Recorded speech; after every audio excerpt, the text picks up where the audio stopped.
De votre vote dépend la place que dans notre société, nous souhaitons donner à la solidarité envers les plus vulnérables. Contrairement aux apparences, cette phrase n'est pas du leader insoumis Jean-Luc Mélenchon, mais de Marine Le Pen. La patronne du Rassemblement national l'a ressassée à longueur de meeting pendant la campagne des présidentielles de 2022. Durant celle des dernières législatives, elle haranguait encore. Si vous voulez plus de social, votez RN. Depuis sa prise de pouvoir en 2011, Marine Le Pen poursuit la dédiabolisation du parti d'extrême droite. D'abord, en masquant son antisémitisme par un appui à Israël. Ensuite, en se montrant plus sociale et plus touchée par les plus fragiles. À l'époque, elle succède à son père, Jean-Marie, décédé mardi, à la tête de ce qui est encore le Front National. Mais ce positionnement ne résiste pas à la réalité. Pendant l'examen des projets de loi de finances de 2025, les députés RN ont avant tout soutenu les plus riches. Ils ont par exemple voté contre la surtaxe exceptionnelle des entreprises et la taxation des patrimoines de plus d'1 million d'euros. Mais il y a plus marquant. Les politiques menées au niveau local par les maires d'extrême droite. Contrairement à la petite musique qui joue de plus en plus fort, on a déjà essayé le RN. Dès 1995, avec les victoires du FN à Orange, Marignane, Vitrolles et Toulon. On va s'arrêter un peu plus longuement sur la dernière carte.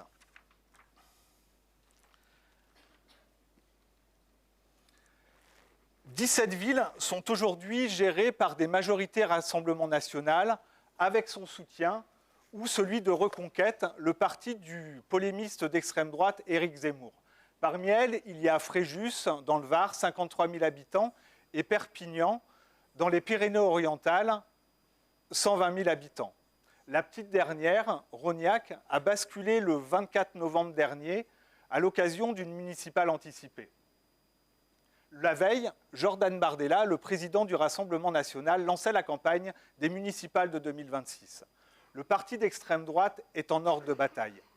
Le coordinateur de la campagne est Julien Sanchez, l'ancien maire de Beaucaire. Et ça n'est pas un hasard.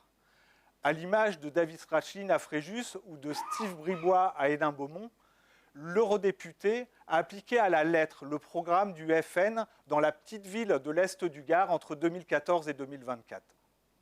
Au-delà des 3 piliers idéologiques du parti, à savoir la baisse des impôts, le renforcement de la sécurité et la fin des subventions aux associations, je cite, communautaristes, ces maires partagent la même passion pour la casse sociale. Politologue spécialiste d'extrême droite, Nicolas Lebourg y voit une stratégie électorale, la hiérarchie sociale légitime. On l'écoute. Et cette idée de la France qui travaille, de la France qui fait des efforts, de la France qui se lève tôt, avec en dessous des profiteurs d'en bas, des immigrés qui touchent des allocs et qui foutraient rien, au-dessus, de manière très éthérée, pas très discutée, un grand capitalisme international lointain qu'il faudrait un peu mettre au pied. Et au milieu, le brave mec. La question de la justice sociale à gauche est souvent perçue comme il faut prendre aux riches pour donner aux plus pauvres. Le seul problème, c'est que les petits travailleurs se disent que les plus pauvres, les plus précaires, etc., c'est les mecs qui ne travaillent pas, qui sont déjà subventionnés et qui ont un sentiment, effectivement, de détestation à leur égard. Mais qui est aussi rationnel, parce que ça vous permet aussi de participer à la communauté. Il y a une question de séparation et de hiérarchie qui est fondamentale pour comprendre ce type de vote. C'est pas que les gens se réveillent le matin en disant « je hais les Arabes », c'est qu'en tout cas, ils considèrent que les gens d'origine maghrébine ne foutent rien, sont subventionnés, touchent des allocs, et qu'ils bossent, et qu'ils galèrent, et que c'est injuste. C'est une représentation évidemment fausse, bien sûr, mais le politique se fait pas des statistiques, etc. C'est du sentiment. C'est pourquoi nous avons décidé à Média Vivant d'aller enquêter dans les villes gérées par le Rassemblement national. Nous avons pour y étudier leur politique en direction de la jeunesse, de la petite enfance, des services publics, des plus précaires et aussi de la gestion du personnel. Notre choix s'est porté sur 3 communes. Donc Perpignan, parce que la ville a basculé en 2020. C'est aussi la principale ville gérée par le Rassemblement national et elle est dirigée par Louis Alliot. Louis Alliot, c'est un des vice-présidents du Rassemblement national. C'est un des moteurs de la dédiabolisation du parti fondé par Jean-Marie Le Pen et c'est aussi l'ancien compagnon de sa fille Marine. Il a également été député européen, ce qui lui vaut d'être mis en cause dans l'affaire des assistants parlementaires du FN. Il risque 18 mois de prison, dont 6 mois fermes, et 3 ans d'inéligibilité avec exécution provisoire. Il pourrait donc devoir rendre son écharpe de maire et ne pas pouvoir se représenter aux élections de 2026. On s'est également intéressé à Mantes-la-Ville, dans les Yvelines, parce que l'ancien maire RN n'est resté qu'un mandat entre 2014 et 2020. Mais ces 6 années lui ont suffi pour assécher des services publics et mettre à mal un tissu associatif souvent très précieux pour les plus fragiles. Enfin, il y a Orange, parce qu'en juin prochain, ça fera 30 ans que Jacques Bompard a fait basculer la deuxième ville du Vaucluse, 30 000 habitants, à l'extrême droite. 3 décennies qui permettent de regarder sur le temps long les effets de cette idéologie. S'il y a eu des défaites sur fond d'affaires dès 2001 à Toulon et Vitrolles, les mairies FN des années 90 ne sont pas une parenthèse dans la vie politique française. Élu en 1995 à Orange, Jacques Bompard y a régné jusqu'en 2021 et sa condamnation définitive pour prise illégale d'intérêt. Il a passé le relais à son fils, Yann. 30 ans plus tard, celui qui a été membre fondateur du Front National apparaît toujours comme un des guides spirituels des maires d'extrême droite. Orange ressemble à beaucoup de petites villes du Sud-Est. Un centre-ville provençal et charmant réhabilité, avec ses ruelles et ses placettes, et des vestiges antiques. Il y a notamment un théâtre qui accueille depuis 1869 les Chorégies, un festival international d'art lyrique et de musique classique. Mais ça ne suffit visiblement pas pour en faire une vraie destination touristique. Comme le montre un avion de chasse, un char d'assaut posé sur 2 ronds-points à l'entrée sud de la ville, Orange est avant tout une ville de garnison.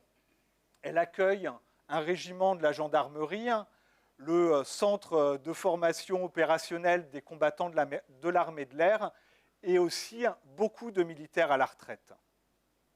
La Cité des Princes compte également une forte population d'origine immigrée et pauvre. C'est à eux que Jacques Bompard s'est très rapidement attaqué. Dès son premier mandat, il a asséché 2 des 3 centres sociaux de la ville jusqu'à leur fermeture. Conseiller départemental en 2002, député de 2012 à 2020, sous les couleurs de son micro-parti identitaire, la Ligue du Sud, ce fils de militaire a également limité le nombre de places à la cantine et dans les centres aérés. Il a aussi supprimé les subventions aux associations culturelles et sociales. Ça a été le cas pour la mission locale qui travaille à l'insertion des jeunes en difficulté. À l'époque, elle a préféré transférer son siège social dans un village à proximité pour poursuivre son activité. Soutien d'Éric Zemmour depuis la campagne des présidentielles de 2022, comme on peut le voir dans ce reportage de nos confrères de France Bleu, Jacques Bompard s'est aussi directement attaqué aux habitants des 2 quartiers populaires d'Orange, Nogent-la-Tour au sud, Aigues-Fourchevieille au nord. Il a par exemple supprimé une ligne de bus entre le centre-ville et les quartiers nord d'Orange.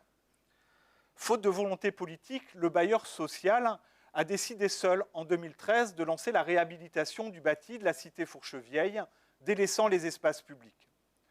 De l'autre côté de la route, les habitants du quartier de l'Aigle ont dû attendre 10 ans de plus pour que ne commence la réhabilitation de leur quartier.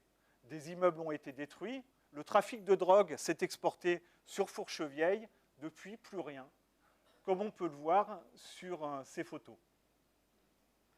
Donc, de la ferraille et d'autres matériaux de construction traînent encore dans les espaces publics. Le terrain de foot a été transformé en terrain vague. Des bâtiments sont laissés à l'abandon. Ceux qui sont encore habités ne sont plus entretenus.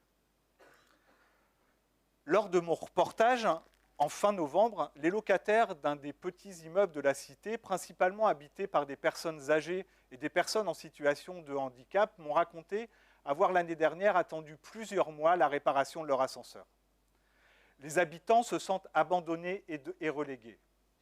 Ce sentiment est d'autant plus fort que le centre social du quartier, le dernier de la ville, a fermé en 2019 au départ à la retraite de la directrice historique. La ville a profité de conflits internes pour se désengager. Ça a eu évidemment des conséquences pour les habitants du quartier. J'ai rencontré Irène et Fatia devant l'ancien centre social qui est aujourd'hui remplacé par une association d'aide à la création d'entreprises. On va les écouter. Voilà, moi j'ai des difficultés, je suis handicapée, j'ai du mal à savoir m'expliquer pour mes papiers. Voilà, moi ça me dérange un peu qu'il n'y a plus personne pour nous aider. Parce qu'après il faut aller là-bas au centre médico-social. Ça va faire 8 ans que j'ai un bus, mais après il faut aller à pied, ça fait une trotte pour moi. Voilà, c'est pas évident. Maintenant, il n'y a rien, il n'y a plus rien. Comme on dit, on dit c'est un cercueil. Les enfants, ils jouent dans la route. Et ma mère, elle me dit, je ne peux pas sortir, il n'y a pas. Où tu veux que je m'assoie? En 2011, la Chambre régionale des comptes dressait déjà un bilan désolé d'une politique toute consacrée à la rénovation et à l'embellissement du centre-ville et à la sécurité. Une politique menée pour dorloter l'électorat de Jacques Bompard, les personnes âgées et les militaires. Je vais vous lire un extrait de ce rapport. La politique de la ville a été interrompue à Orange à partir de 1996. Peu à peu, les financements, notamment de fonctionnement, ont diminué ou même disparu et la politique spécifique d'action dans les quartiers s'est éteinte avec les associations qui leur servaient de support.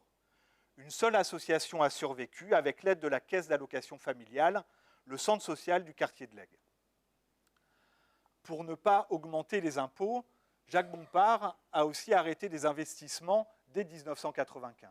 Par exemple, la ville ne dispose plus que d'un bassin de 25 mètres depuis la fermeture de l'historique piscine des Cèdres en 2009, parce que Jacques Bompard a toujours refusé de la réhabiliter. Certains services publics, le nettoyage des locaux communaux, la restauration scolaire ont été délégués au privé. Cette privatisation s'est accompagnée d'une gestion du personnel à la hache. Fabienne Alaoui peut en témoigner. Elle a été agent municipal et responsable du syndicat CGT de la ville jusqu'en 2001. Depuis 2014, elle est élue d'opposition communiste. Dès l'élection de Jacques Bompard, son syndicat est expulsé du local municipal qu'il occupait parce que trop à gauche. Le 31 mai 1996, Pierre Nouveau, le responsable du syndicat EFO de la ville, s'est suicidé dans les bureaux. Fabienne Alaoui se remémore pour nous cette période. Écoutons-la. Le premier mandat de Jacques Bompard, ça a été un mandat à feu et à sang dans les services. C'était vraiment mise au placard, incitation au départ, persécution. Le dirigeant d'EFO, quand il s'est suicidé, il a écrit Bompard, Francoeur m'ont tué. Il n'a pas supporté les pressions qui ont été exercées contre lui, et donc en fait, il en est mort. Et donc à cette époque-là, il y avait énormément, les gens, ils avaient une trouille bleue de parler. Hein. Ceux qui étaient le plus en souffrance, c'était les cadres. Parce qu'en fait, les cadres se sentaient soumis au devoir de réserve, de par leur fonction. Après, c'est-à-dire quand il a fait place nette, la suite de ses mandats n'a pas été aussi violente. Et encore. Comme l'a raconté notre partenaire Mediapart, en 2020, les services ont été secoués par le management toxique du directeur général des services de l'époque. Sous la pression des pouvoirs publics, en 2015, Orange s'est finalement de nouveau engagé dans une politique de la ville. Alors qu'il l'avait toujours refusé, Jacques Bompard a signé un contrat de ville pour 5 ans. Sans surprise, le document est très orienté sécurité publique. Mais il a aussi apporté des crédits pour de la rénovation urbaine et quelques structures se sont installées dans le quartier de Fourchevieille. Définitivement condamné pour prise illégale d'intérêt dans une affaire immobilière en 2021, Jacques Bompard a transmis son siège à son fils Yann. Ce népotisme est assez habituel à l'extrême droite, comme le montre la PME familiale de la famille Le Pen. Yann Bompard n'a pas répondu à nos sollicitations. Conseiller départemental depuis 2015, il a 38 ans. Il a été l'assistant parlementaire de son père entre 2012 et 2020.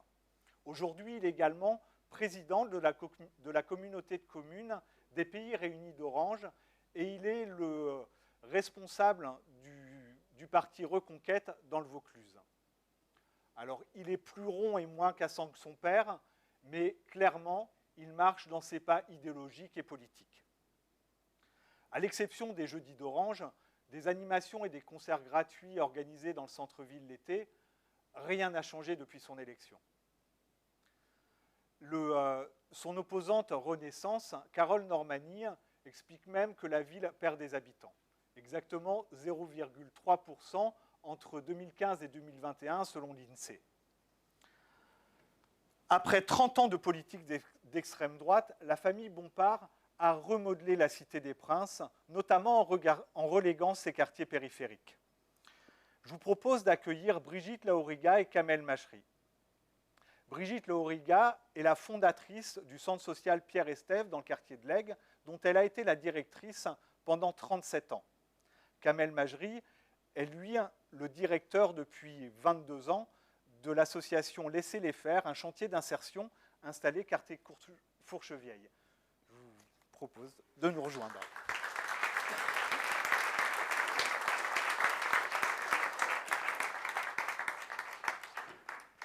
Alors,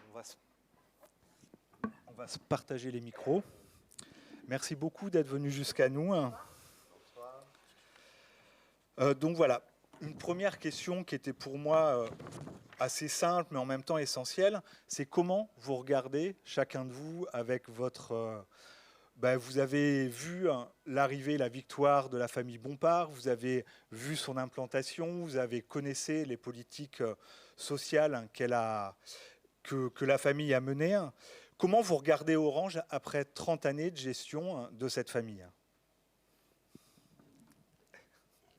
Avec beaucoup de tristesse. La ville s'est transformée, effectivement. Les habitants, il n'y a plus de lien social. Tout ce qui se passe, c'est au sud de la ville, pour des populations qu'on va qualifier de blanches. Et les laissés pour compte, les quartiers populaires, ceux qui sont donc qualifiés de politique de la ville, ont complètement été abandonnés. Donc il n'y a plus de centres sociaux à Orange. Un centre social, c'est une structure de proximité qui aide au quotidien les habitants. Et ces habitants, aujourd'hui, eh bien, ils se regardent, ils sont complètement perdus. Ils se demandent qui va pouvoir les aider et demandent le secours. Ils pensaient que M. Poupelin, qui est venu à leur rencontre, pouvait faire quelque chose, que c'est lui, avec sa seule parole, qui allait restaurer les services publics.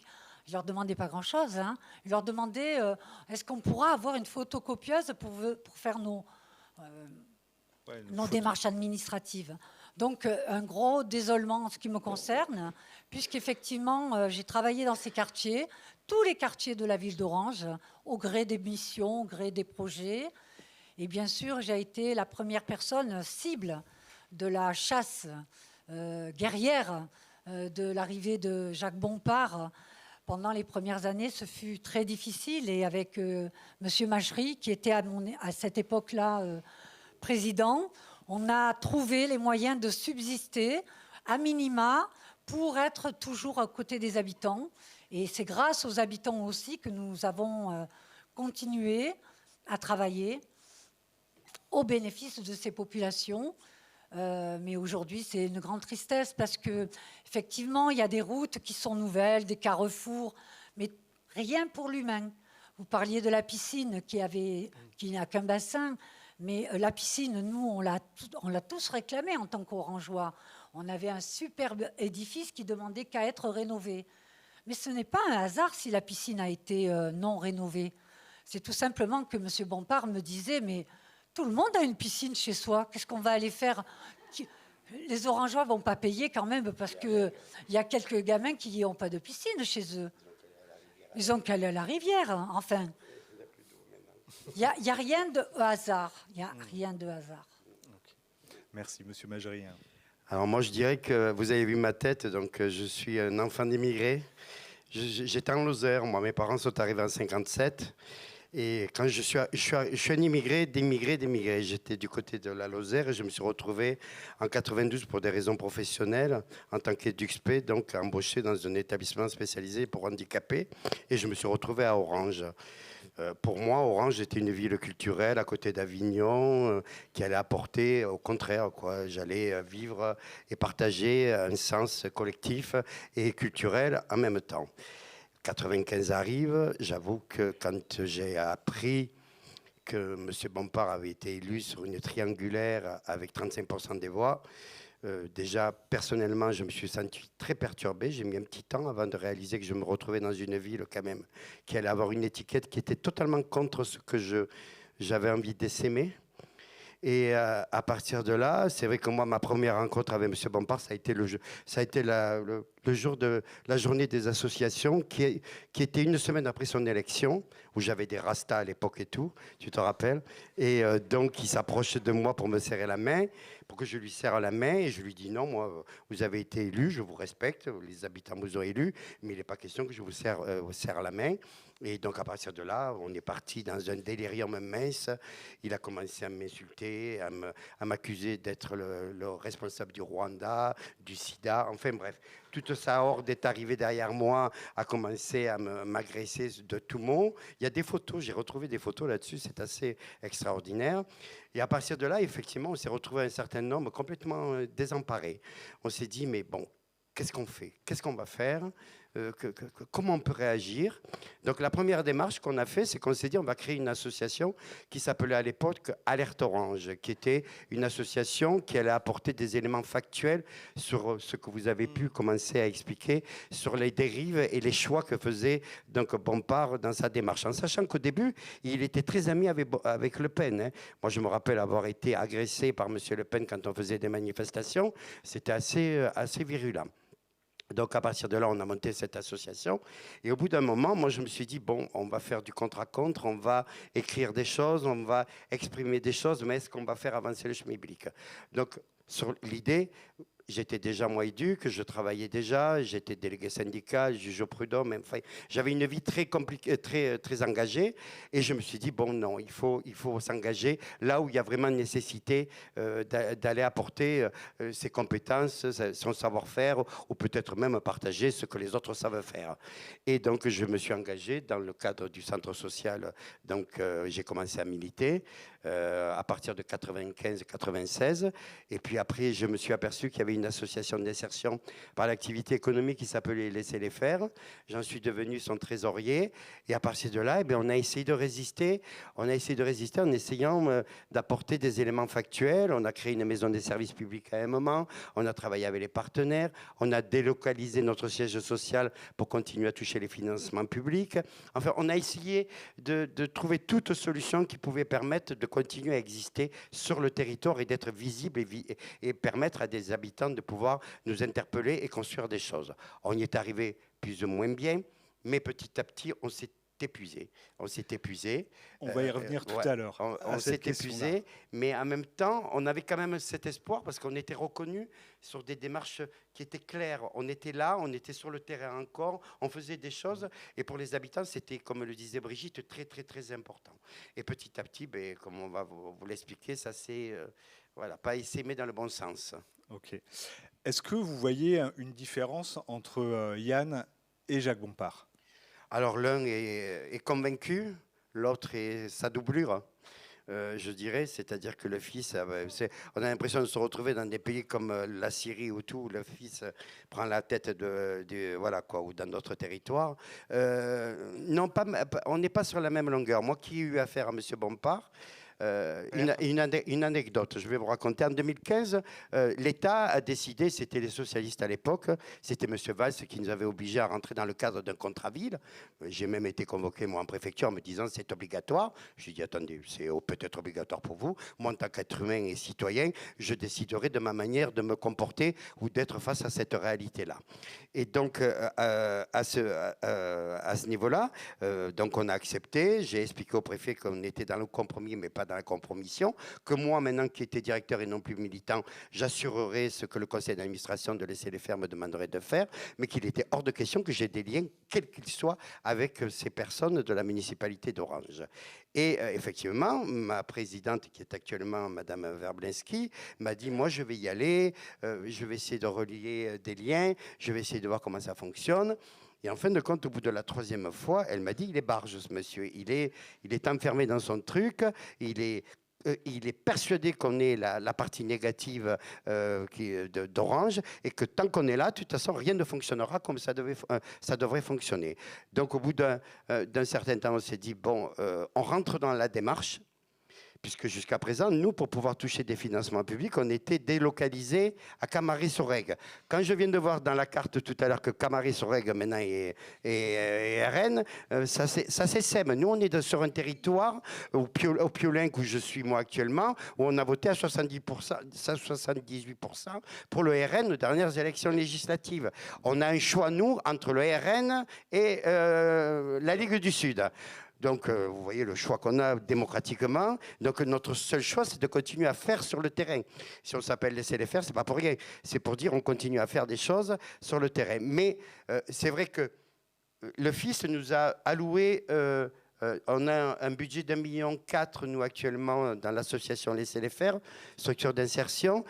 Au début, on avait droit à 1 000 euros. Donc, parce qu'il fallait contrat ville que la mairie donne un financement, ou sinon l'État n'aurait pas donné à la mairie. Aujourd'hui, on en est à 2 500 euros parce que le fils est arrivé.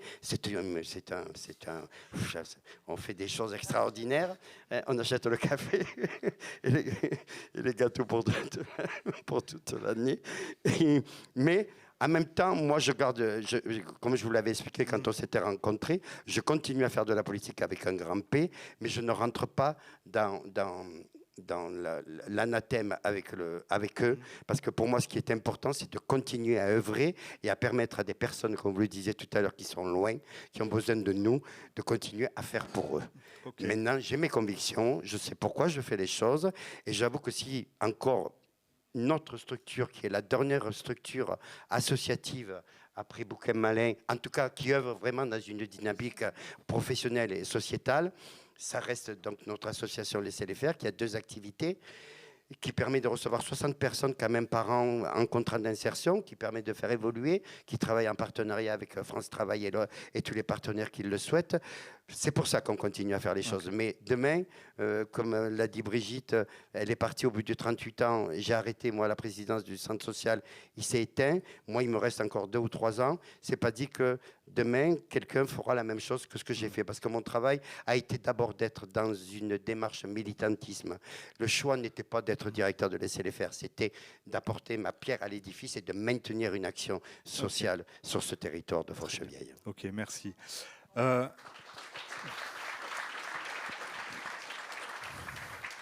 Madame Laurida, je disais que je parle de relégation des habitants d'Orange, des habitants des quartiers populaires d'Orange. Comment le ressentent, eux, cette situation, ce désengagement de la ville pour leur quartier? Ils se sentent incompris, délaissés. Ils croient tout le temps qu'il va y avoir quelque chose pour eux. Et c'est pour ça que quand ils vous ont vu, ils pensaient réellement que vous alliez faire quelque chose pour eux. Et à chaque fois qu'ils voyaient quelqu'un, c'est vraiment de la désespérance totale. Parce que comme vous l'avez vu, ceux qui sont là n'ont pas la possibilité d'aller ailleurs. Ce que me disait M. Bompard à l'époque, au tout départ, c'est que chaque maire de France devait faire comme ce qu'il faisait. et que ça repousserait ces populations aux frontières de chaque commune. Et en faisant comme ça, eh bien, les frontières évacueraient les indésirables. Parce que, alors, ce n'est pas seulement les handicapés, les personnes à revenus faibles, mais c'est les jeunes. Les jeunes qui n'ont pas de travail, qui ont besoin d'insertion. Ils sont traités de la même manière, alors que SOS Animaux demandait à avoir une subvention par 1 euro par animal. Quand il s'est agi de voter les subventions pour la mission locale, il était contre. C'était... voilà. Donc les jeunes sont relégués dans les quartiers. Heureusement que la mission locale a repris pied dans la commune. Elle fait un travail, on va dire, discret, comme Kamel. Parce que pour exister aujourd'hui, il faut pouvoir comprendre les stratégies et circuler à travers des dispositifs. Si vous êtes frontal, c'est d'abord violent, et puis c'est pas positif, ça ne rapportera rien. Et puis vous pouvez mettre même en difficulté les populations concernées. Donc nous, très tôt, on a pris à partie la presse pour nous protéger. On a pris à partie les habitants qui nous ont protégés. Et si on est resté dans ces quartiers, c'est grâce aux habitants. Ce n'est pas grâce aux institutions. L'État a mis très longtemps pour nous reconnaître parce que c'est trop difficile de venir dans ces quartiers, se retrouver confronté à des élus récalcitrants.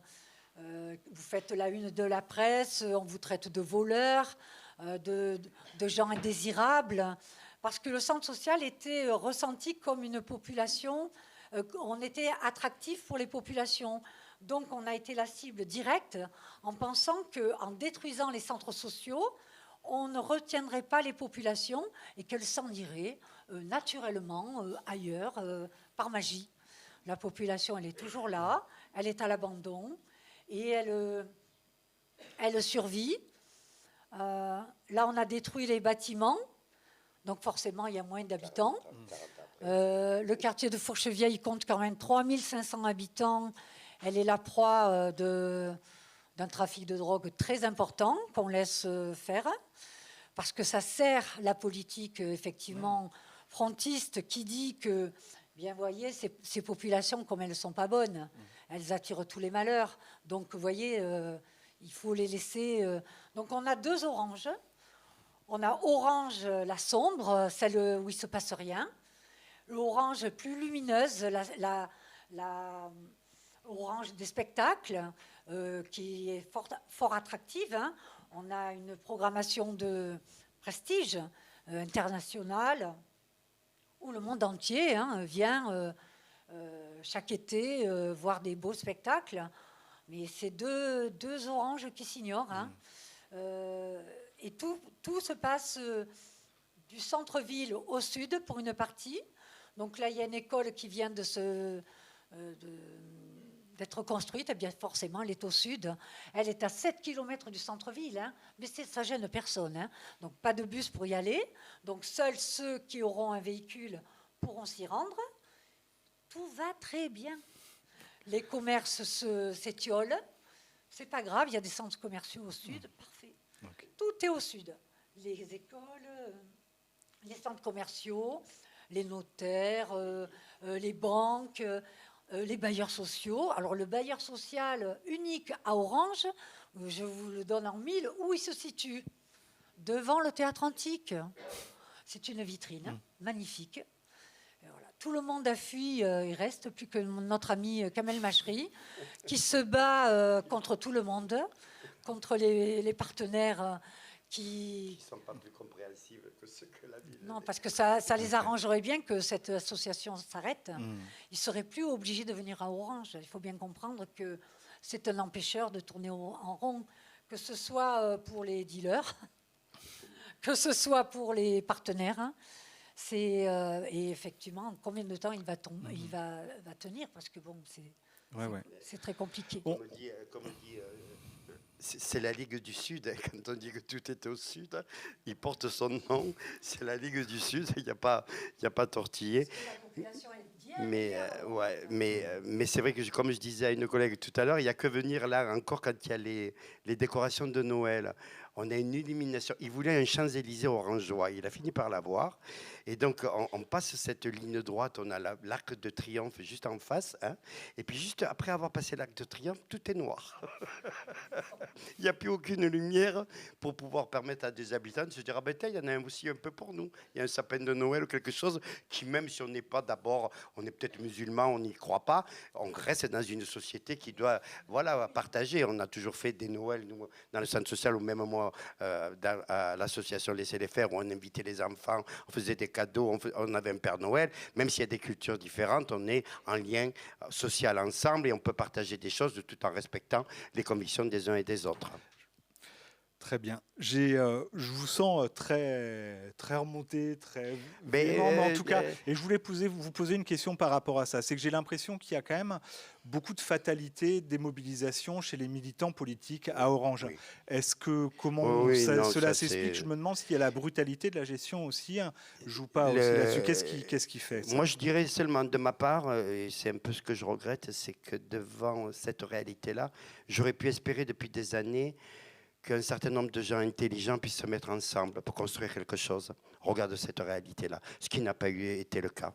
Chacun, comme aujourd'hui on le voit, chacun tire la couverture à son histoire et essaie de penser qu'on gouverne ou qu'on gère un pays ou qu'on gère une ville seulement suivant les intérêts qu'on veut, soi-même en tant que parti ou en tant qu'identité.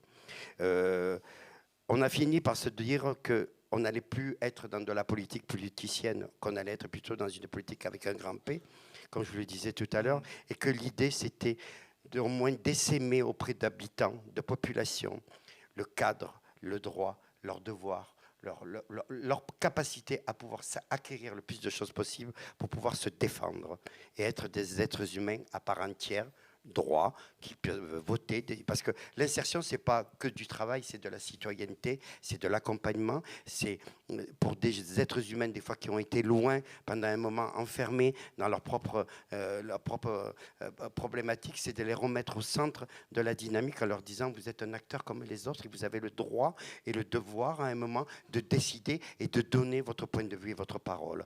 Donc, ce travail-là, on le fait en sous-main, on le fait plus. Moi, je ne participe pas à des partis sur la ville d'Orange. Je connais pas mal de gens, je partage des choses avec eux. Chaque fois qu'il est nécessaire, ils peuvent venir me rencontrer pour pouvoir faire un diagnostic comme vous l'avez fait, voir quelles pourraient être les solutions de demain. Mais je ne suis pas dans la dynamique partisante politicienne. Je suis dans une dynamique politique citoyenne. C'est-à-dire que pour moi, tout ce que l'on peut apporter, on essaie, on est une goutte d'eau, comme on dit, d'un petit ruisseau qui va aller vers l'océan.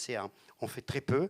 On est dans une situation très fragile. Chaque année, c'est très compliqué. C'est-à-dire qu'on a l'impression de faire énormément d'efforts, mais on y arrive vraiment. On est quand même, nous, aujourd'hui, je tiens à le dire, au nom de l'équipe, j'aime pas dire mais l'équipe qui travaille avec moi depuis un certain nombre d'années, en tout cas une équipe de 6 personnes. On a multiplié par 3 le nombre d'accueils de public, c'est-à-dire qu'on reçoit plus de 3 fois plus de gens qu'on recevait avant en contrat d'insertion. On a multiplié par 3 le nombre de clients. On est toujours 6 à faire tourner la baraque. D'accord. Alors, au lieu, comme vous disiez tout à l'heure, d'avoir l'indulgence de l'État qui nous dit, franchement, vous êtes sur un territoire, vous êtes agressé, vous êtes dans une situation, vous avez bien vu, ça crie toute la journée, les flics viennent, excitent, partent, reviennent, machin et truc, on est dans une situation d'insécurité, même nous, les salariés, de plus en plus, ont de plus en plus peur. Au lieu de nous dire, non, on va vous soutenir, non, on vient nous faire des reproches en nous disant, mais vous n'avez pas respecté ça, vous n'avez pas fait ci, vous n'avez pas fait ça. Et ça, je vous jure que pour tous, que ce soit le département, la région, tous ces politiques, au lieu de reconnaître l'exemplarité d'un travail qui est collectif, qui essaie de donner un effort citoyen, eh bien non, on continue toujours à nous régler sur des reproches, sur des cahiers des charges, sur des tableaux. Et j'avoue que moi, en tant que personne véhémente, à des moments, eh bien, j'exprime de façon claire mon ras-le-bol et je leur dis, allez vous faire foutre, on va quand même continuer l'histoire. Okay. Bonjour, merci beaucoup. Je vais poursuivre. On se retrouvera après pour le débat. Merci beaucoup.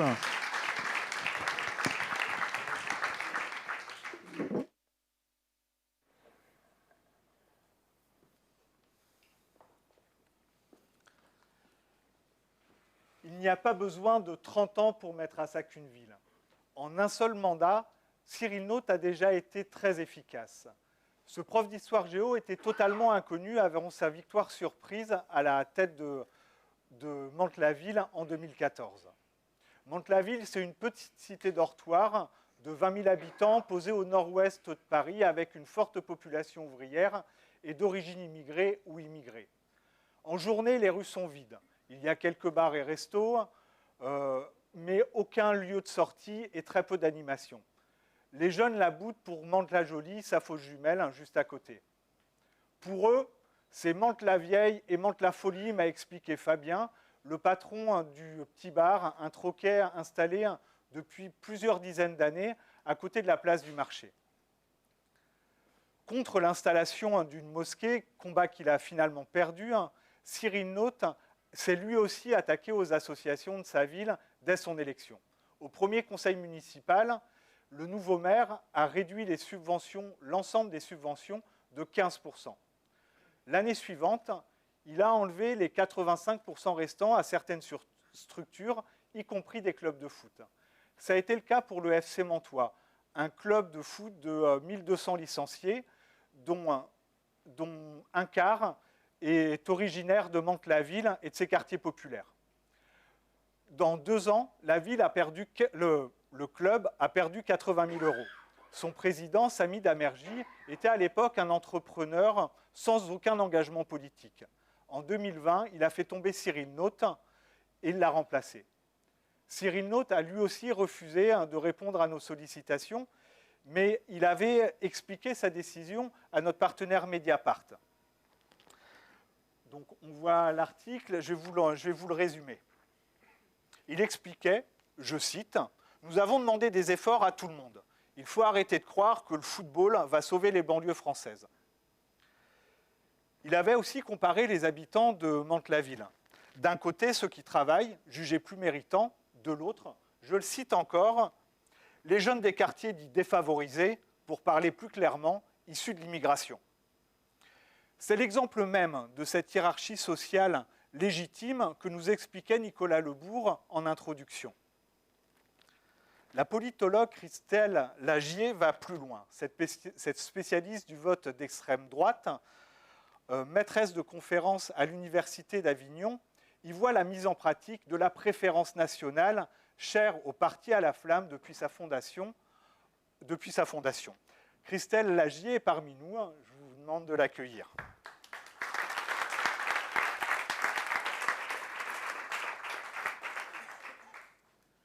Merci beaucoup d'être également là ce soir. Donc Mantes-la-Ville est la seule ville d'Île-de-France à avoir basculé à l'extrême droite. Est-ce que ça a été est-ce que ça a permis au Rassemblement national de percer un plafond de verre en Île-de-France? Est-ce qu'on peut le voir comme ça? Je ne pense pas qu'on puisse le voir comme ça. Du point de vue de la sociologie électorale, l'Île-de-France reste une partie du territoire qui résiste quand même assez bien. Pour des raisons sociologiques évidentes, c'est qu'il y a beaucoup plus de diplômés. Et aujourd'hui, on est sur une variable, le diplôme, qui reste à peu près la seule variable qui résiste. C'est-à-dire qu'on sait très bien que ça a un rapport à peu près de 1 à 3, la probabilité de voter pour le Rassemblement national, qu'on ait le bac ou qu'on ait un diplôme de l'enseignement supérieur. Donc ça, c'est ce qui tient encore. Les autres variables ont lâché. Le genre, par exemple, il y a une égalisation des comportements entre les hommes et les femmes, et on se retrouve du point de vue générationnel aussi, c'est très difficile aussi de distinguer les générations qui voteraient plus pour ce parti. Mais la situation là de Mantes-la-Ville, elle est singulière, mais on est sur un maire qui a été élu avec très peu de voix d'avance. Dans le cadre d'une triangulaire. Et dans un contexte où il y avait une classe politique qui était profondément décrédibilisée. Alors nous, on a tout ça dans le Vaucluse et dans les villes qu'on a vues. C'est qu'en règle générale, on se retrouve effectivement dans des configurations dans lesquelles le Rassemblement national va gagner sur la démobilisation d'une partie des citoyens. Et c'est très net sur Orange. Si on prend très clairement, on a parlé de Yann Bompard tout à l'heure, on a parlé de Jacques Bompard. Si on regarde les départementales de 2015, Yann Bompard, sur 18 000 inscrits, il fait 2 000 voix. Jacques Bompard, il en fait 4 000. C'est rien, en fait. C'est-à-dire que seulement à côté, il y a une démobilisation totale des autres catégories de la population. Donc, en fait, là, on est sur une configuration de Mantes-la-Ville très singulière, où voilà, le maire sortant est décrédibilisé, la droite se déchire, voilà. La gauche se déchire. Ouais. Chez nous, c'est la droite qui se déchire, parce que voilà, il y a un tropisme droitier dans le sud de la France. Mais effectivement, on est dans une configuration, les autres partis politiques sont décrédibilisés, et il en a profité. Et d'ailleurs, il n'a pas été réélu. Oui, tout à fait. Donc, pour en revenir à notre sujet, est-ce que vous faites une différence entre la hiérarchie sociale légitime et la préférence nationale? Est-ce que pour vous, il y a une différence entre ces deux concepts? C'est une déclinaison, en fait. La hiérarchie sociale légitime dont parle Nicolas Lebourg, en fait, elle permet de distinguer des citoyens supérieurs. En fait, c'est un petit peu ça. Dans un contexte où on a quand même des politiques publiques qui abandonnent une partie de la population. Parce qu'il y a quand même d'un côté, effectivement, des formes de criminalisation de la pauvreté, des politiques publiques sociales qui, effectivement, sont aujourd'hui beaucoup moins importantes que par le passé, où on se retrouve avec des catégories de la population qui sont abandonnées. Mais d'un autre côté, on a aussi des catégories qui travaillent, qui subissent une pression fiscale, qui, dans le sud de la France, sont soumis aussi à une pression immobilière très forte, avec des difficultés pour se loger, et qui se retrouvent dans une situation de concurrence avec les populations effectivement les plus faibles. Et ça se décline au plan local, dans des configurations dans lesquelles effectivement, en plus, vous avez des pouvoirs locaux qui vont accentuer le fait que l'État se désengage. Et c'est très clair, c'est ce qui a été dit, c'est-à-dire qu'il n'y a pas d'accompagnement de l'État. Il n'y a pas de relais des partis politiques non plus sur ces questions-là. Et finalement, on a ces populations qui se retrouvent en face à face et donc qui se hiérarchisent. Et c'est vrai que vous avez des citoyens qui sont distingués comme étant des citoyens supérieurs dans ces communes du Rassemblement national. On va leur envoyer des petits gestes qui leur font penser. Alors, c'est Félicien Faury qui a sorti un ouvrage qui s'appelle les électeurs ordinaires, qui effectivement montre très très bien que voilà, cette hiérarchie, elle se crée. Et vous avez des catégories de la population qui appartiennent aujourd'hui à ce qu'il appelle des dominants-dominés. Et ils sentent très très bien que leur situation est en train de régresser et ils ne veulent pas basculer vers ces catégories de la population très paupérisées. Et le désengagement de l'État rend visible cette paupérisation. Et elle est très largement racialisée par le Rassemblement national qui vient déposer une grille raciale en fait, sur les problèmes sociaux. Okay. Donc, est-ce qu'on parle encore de préférence nationale au niveau local ou au Rassemblement national? On avait quelque chose de très assumé dans les années 90, dans les mairies RN. Je repense à la famille Maigret et sa prime à la naissance. Est-ce qu'on a des choses comme ça, autant assumées aujourd'hui, que ce soit au niveau national, au niveau local? Alors, on a des choses comme ça dans les campagnes électorales. Si on prend les municipales de 2020, par exemple, c'était complètement assumé, par exemple, de faire du localisme. Donc, c'était la promotion du localisme par le Rassemblement national. Alors, c'est très bien parce qu'en plus, ça permet de truster le thème de l'environnement. C'est-à-dire qu'on fait penser qu'en fait, on va faire travailler les producteurs locaux, qu'on va privilégier les... Et en même temps, ce localisme, c'est une déclinaison un petit peu de cette priorité locale qu'on va effectivement mettre en place. Sur les communes du Vaucluse, si on prend le Pontet par exemple, le maire en place, Joris Sebra, qui a été réélu aussi, lui, il a mis en place, il a supprimé en fait l'aide pour la gratuité de la cantine scolaire en fait pour les catégories les plus démunies, en précisant que de toute façon c'était des gens qui touchaient des allocations familiales et qu'avec les allocations familiales ils pouvaient payer 1,57 € le repas. Donc vous voyez comment on fait, il crée des chaînes d'équivalence dans cette idée que finalement les catégories qu'on assiste. Rappelez, tout à l'heure, on a dit cette valeur du travail, il y a ceux qui travaillent et puis il y a ceux qui profitent. Quand même, ces catégories qu'on assiste, elles peuvent redistribuer un petit peu, elles peuvent quand même payer aussi. Donc ça, c'est des mesures qui sont mises en place. Le Pontet, pareil, il a demandé aux épiceries de nuit, il a mis 1 heure de fermeture pour les épiceries de nuit. C'est la même chose. Quelles sont les épiceries qui sont ouvertes la nuit? On sait très bien quelle population on va cibler à un moment donné et comment on donne des petits signes à la population que l'on veut privilégier. Alors là où c'est intéressant, c'est que ce n'est pas que la population blanche. Parce que Joris Ebrar, il a été notamment réélu grâce à un clientélisme très très fort à l'égard des populations turques en autorisant la création d'une mosquée. Donc en fait, on crée des petites différences comme ça dans la population et on va soigner, bichonner des clientèles électorales qui vont voter pour nous et pas besoin qu'ils soient nombreux puisque de toute façon les autres se démobilisent. Ok. Alors vous l'avez abordé un petit peu, mais... Pourquoi est-ce que ces mesures semblent aujourd'hui mieux acceptées par le Français? Parce qu'il y a cette concurrence il y a cette paupérisation, il y a cette concurrence entre différentes catégories? Oui, alors effectivement, il y a cette concurrence. Cette concurrence, elle tombe pas du ciel. Elle est quand même créée par des politiques néolibérales aujourd'hui qui font qu'effectivement, on place les citoyens en concurrence. Donc on a un État qui accompagne, et je crois que ça c'est important de le noter, c'est-à-dire que peut-être le problème que l'on a, c'est qu'on regarde trop le Rassemblement national.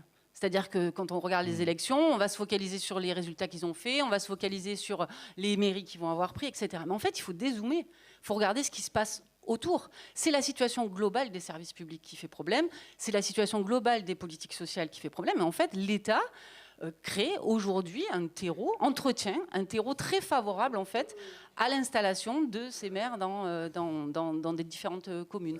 Donc il y a une concurrence au niveau des citoyens, c'est sûr, mais en même temps il y a aussi des choix politiques qui font que le Rassemblement national prospère aujourd'hui, mais aussi parce que comme à Orange, les autres formations politiques ont déserté.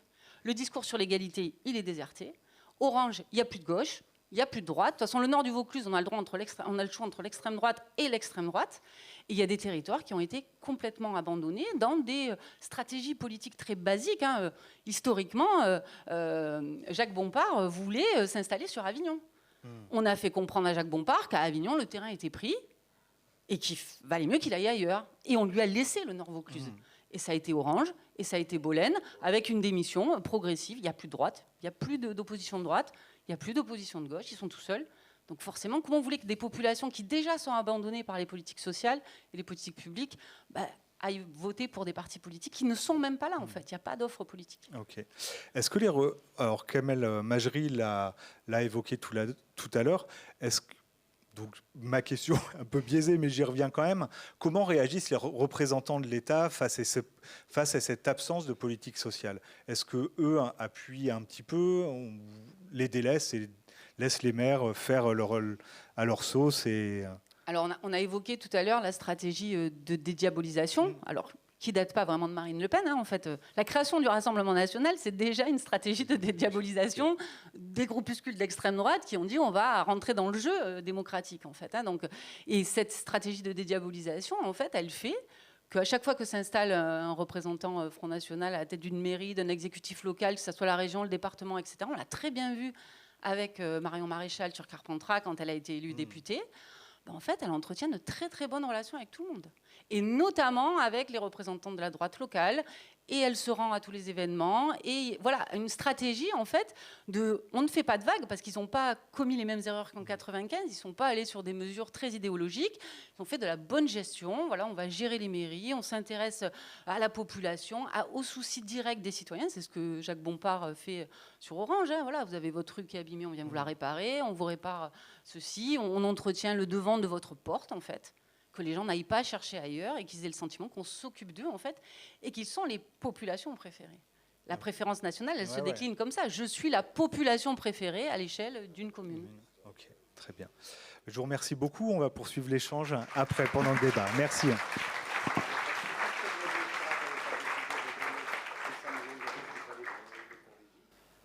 À Mantes-la-Ville, d'autres structures se sont aussi vues restreindre ou interdire l'accès à des infrastructures municipales. Comme d'autres associations, la Ligue des droits de l'homme du Mantois a été expulsée dès 2015 de la maison des associations de la ville sous prétexte de vétusté des locaux. Alors, la LDH a trouvé, elle, refuge dans le local du Parti communiste de Mantes-la-Ville, mais d'autres associations ont été envoyées dans des lieux beaucoup plus excentrés, ce qui a posé des problèmes d'accès pour leurs adhérents. Réhabilitée par la commune, la maison des associations a finalement été louée à une école privée hors contrat. Comme me l'a raconté Amitis Mesdagui, une élue d'opposition a élevé entre 2014 et 2020, Cyril Naute s'en est pris aussi à des services publics pendant son mandat, notamment la petite enfance et la jeunesse. On va l'entendre. Mantes-la-Ville, pendant ce mandat, c'est une ville qui a perdu certains services, vraiment, notamment en matière de petite enfance et jeunesse. Tous les contrats vacataires qu'il a pu éteindre ont disparu. À l'époque, à Mantes-la-Ville, les parents pouvaient avoir accès à un mode de garde vraiment municipal au domicile des fonctionnaires.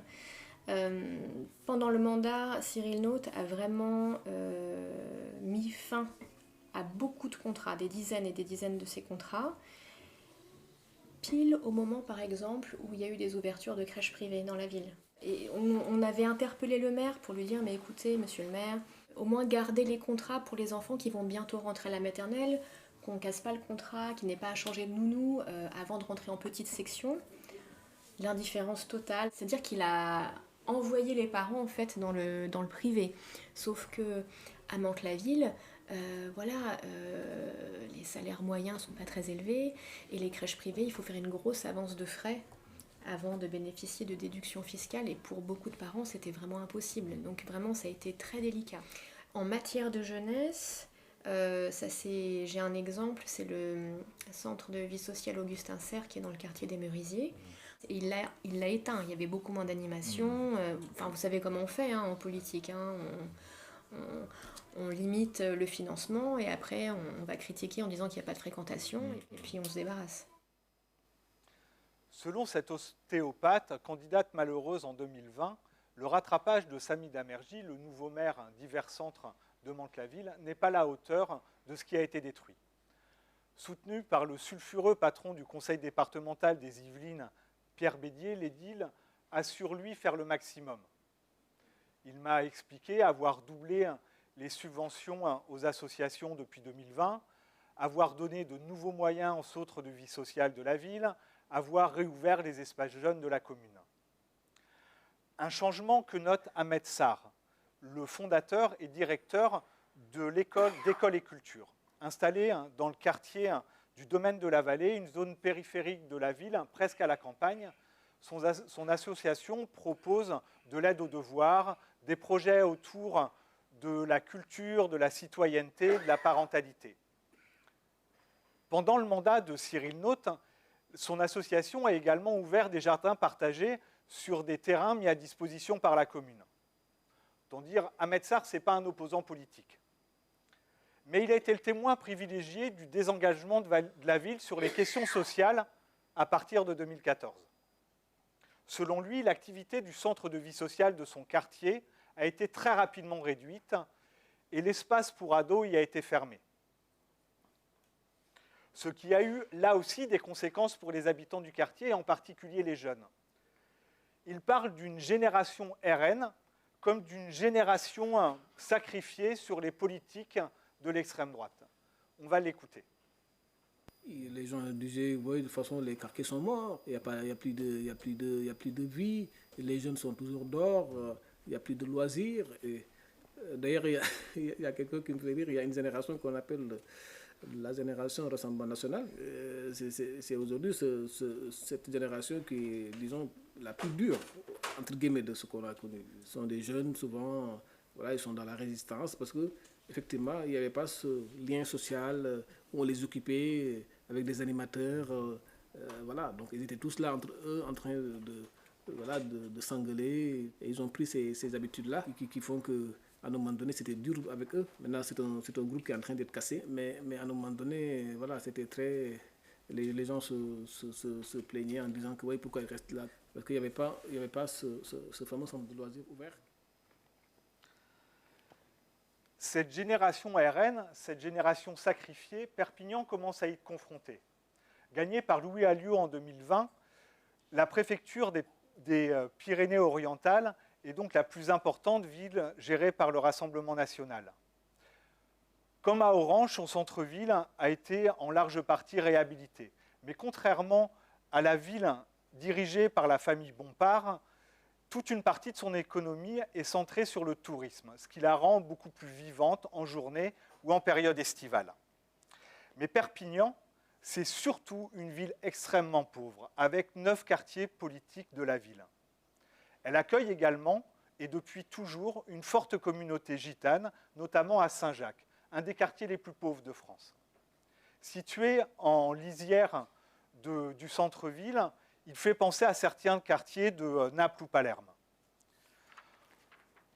Nous allons écouter une femme de cette communauté gitane, du quartier Saint-Jacques. Pendant plus de 10 ans, des femmes ont été accompagnées par le Fil à Métisser, une association qui leur proposait un accompagnement en santé, notamment en santé mentale, mais aussi des groupes de parole, des ateliers de sport ou simplement un café. L'association aussi avait stimulé un travail en réseau sur le territoire avec d'autres professionnels de santé. Le Fil à Métisser a cessé ses activités en décembre 2023. Ses partenaires institutionnels, dont la ville de Perpignan, ont réduit leur financement, lui ont demandé de repenser son projet en vain. Écoutons les femmes gitanes expliquer les conséquences, là encore, de ce désengagement. Je connais le fil à métisser depuis peut-être plus de 10 ans. Ma fille était petite. Marion l'a suivie, ma fille, parce qu'elle en avait besoin. Grâce à Marion, elle va très bien. J'ai mes 2 garçons qui sont suivis par Chérine. C'est l'autre psychologue qui travaille avec nous aussi, au fil à métisser. Mes enfants, le grand a des problèmes d'angoisse. Et l'école, ça a été très difficile pour lui. C'est encore maintenant, il a 14 ans, il a toujours besoin de Chérine. Il ne descend pas tout seul dehors, par peur pour tout ce qui se passe dehors, tout ce qu'on y trouve, pour l'insécurité. Ça augmente encore plus les angoisses qu'il a. Le deuxième, le plus petit, pareil. Il faisait des grandes crises de colère. Chérine l'a beaucoup aidé, énormément. Je pense que c'est la seule personne en tant que paille française qui a su le calmer. Là, il en a 12 ans. Il réussit à aller à l'école grâce à Chérine et à contrôler ses colères. Qu'est-ce que ça a fait sans le fil à métisser? Ça a brisé tout le quartier Saint-Jacques. Ben voilà. Ça a brisé tous les enfants. Et c'est quelque chose qu'ils ont détruit sans aucune raison. Ils nous parlent d'argent, mais quand c'est des choses comme ça, on ne peut pas parler d'argent. Si on tient à cœur à quelque chose, on fait ce qu'on doit faire. Si on laisse tomber, qu'on laisse couler, qu'on laisse traîner, c'est qu'on n'y tient pas. Et si on ne tient pas, on ne peut rien faire. Donc voilà. Ils ont brisé Saint-Jacques, ils ont brisé les familles.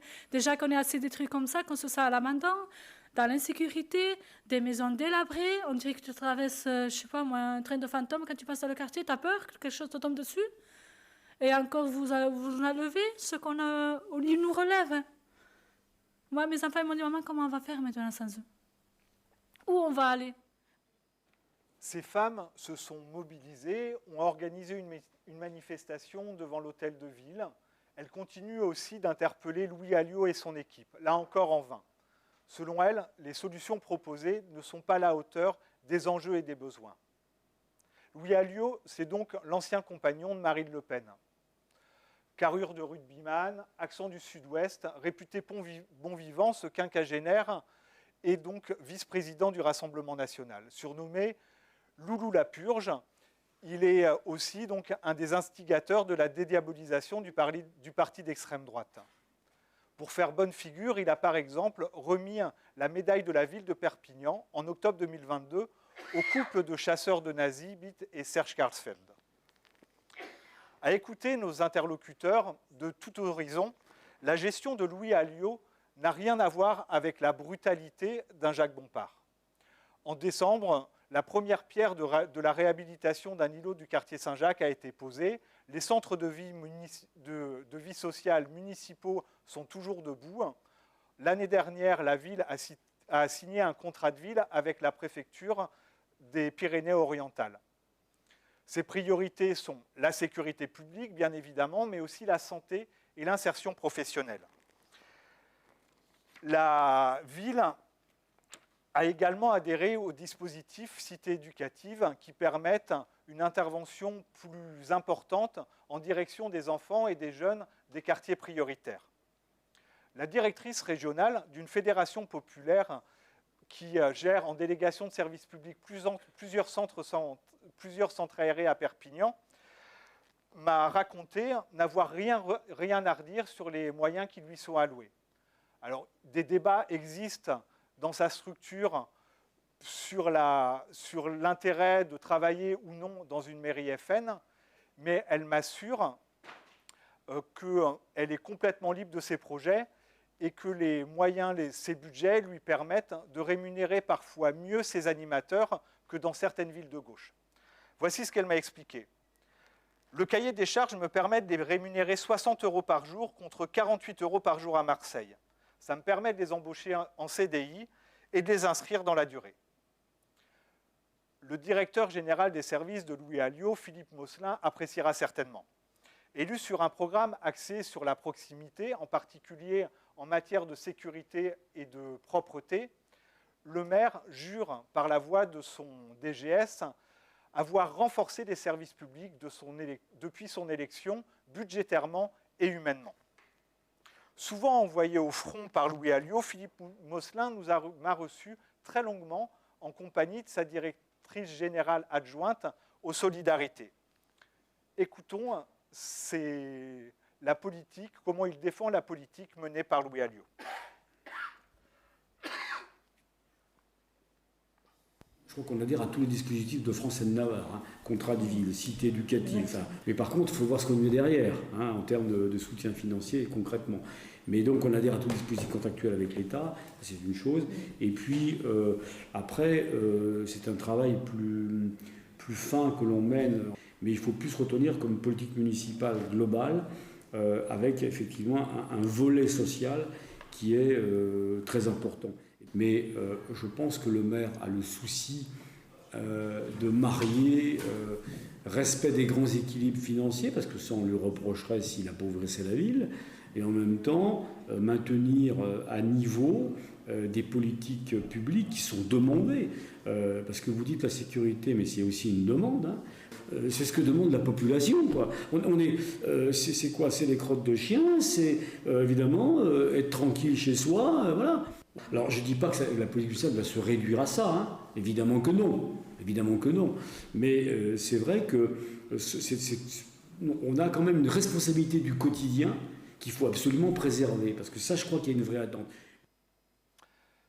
Je vous laisse écouter aussi dans la foulée sa réponse aux femmes gitanes et aux anciennes salariées et bénévoles du fil à métisser.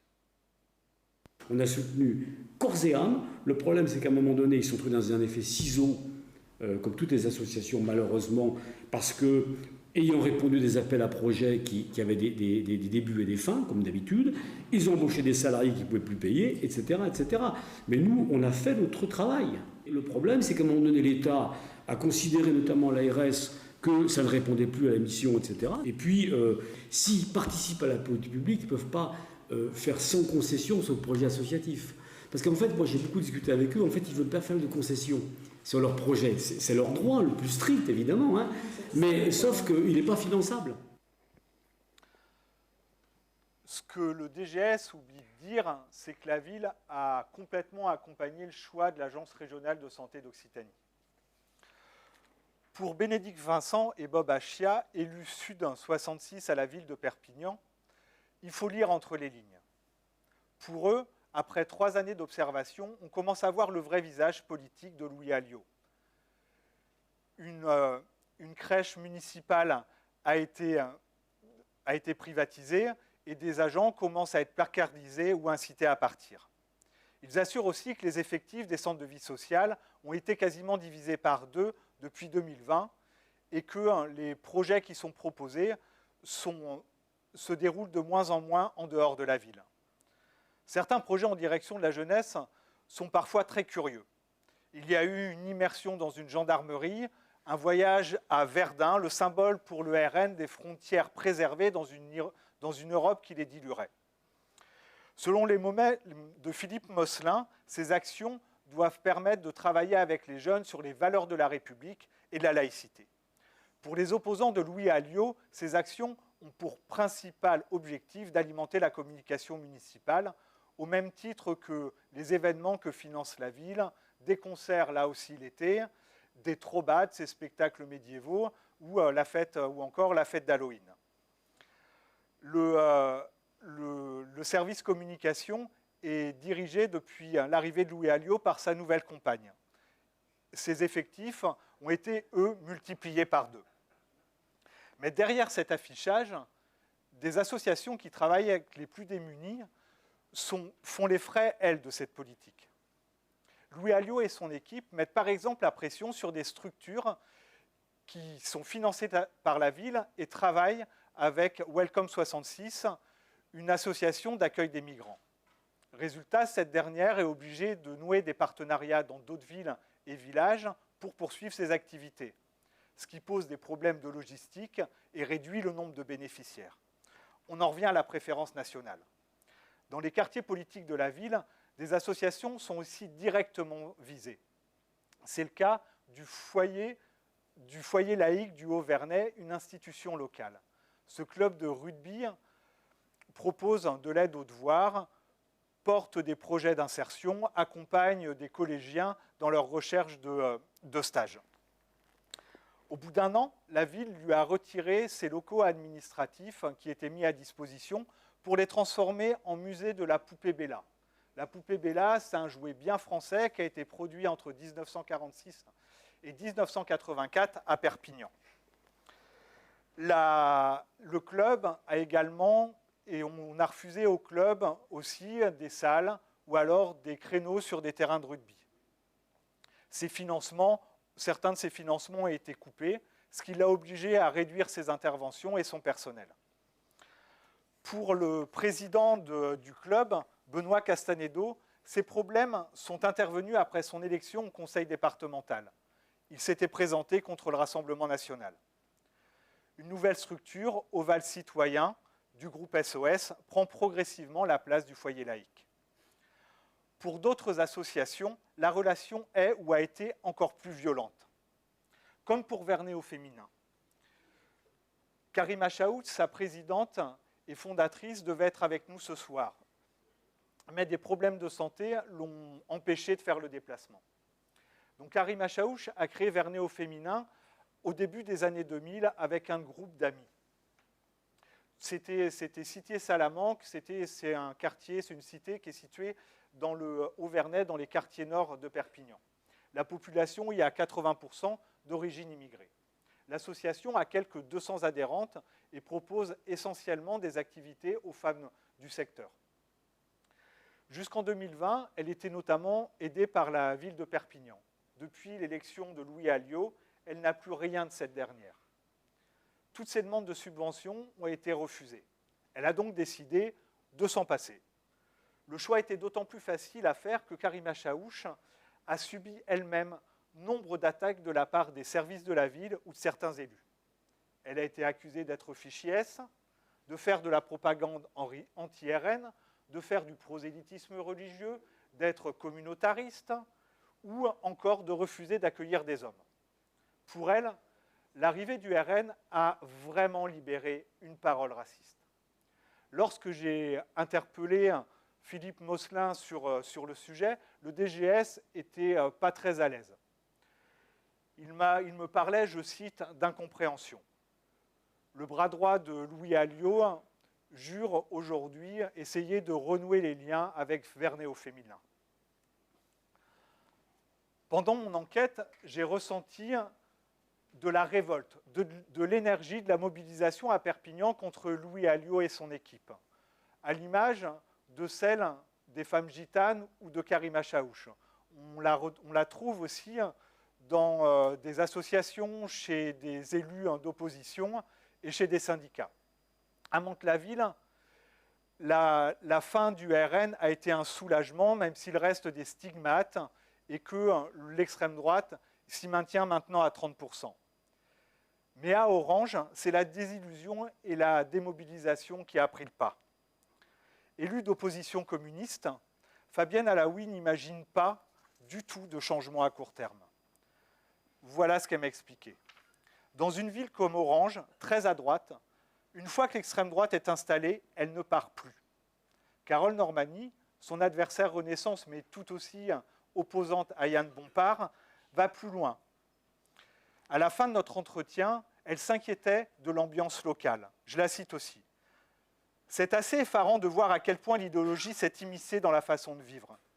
Tout le monde a oublié qu'on vivait dans une ville d'extrême droite. On a même un renversement total des valeurs. Avoir des idées juste modérées, c'est presque suspect. »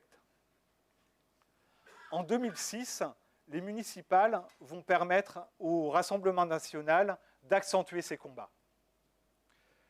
D'autant plus qu'il va en avoir les moyens. Il est soutenu désormais par le milliardaire Pierre-Édouard Sternin. Conservateur et fervent catholique, le fondateur du groupe Smartbox a décidé d'investir 150 millions d'euros en 10 ans pour permettre la victoire idéologique de l'extrême droite. Comme l'ont également montré les hommages fallacieux très nombreux à Jean-Marie Le Pen, la dédiabolisation du parti qu'il a fondé est achevée.